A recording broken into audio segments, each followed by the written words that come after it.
শূন্য থেকে 30 দিন পর্যন্ত ফার্মি মুরগির বাচ্চাকে কোন খাবারটা খাওয়ালে ফার্মি মুরগির বাচ্চা খুব দ্রুত বড় হবে এবং সুস্থ থাকবে।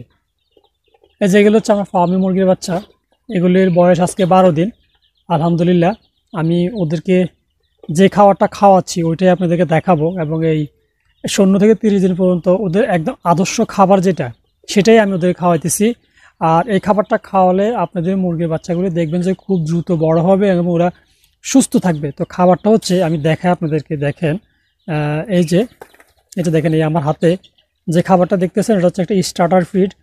তো এটা আপনারা সোনালি স্টার্টারও খাওয়াতে পারেন, ব্রয়লার স্টার্টারও খাওয়াতে পারেন। যে কোনো একটা স্টার্টার ফিড আপনারা যদি মুরগির বাচ্চাগুলিকে 0 থেকে 30 দিন পর্যন্ত খাওয়ান তাহলে দেখবেন যে আপনাদের মুরগির বাচ্চাগুলি খুব দ্রুত বড় হবে এবং ওরা সুস্থ থাকবে। কারণ ছোট মুরগির বাচ্চার শরীরে যত রকমের ভিটামিন, মিনারেলস, তারপরে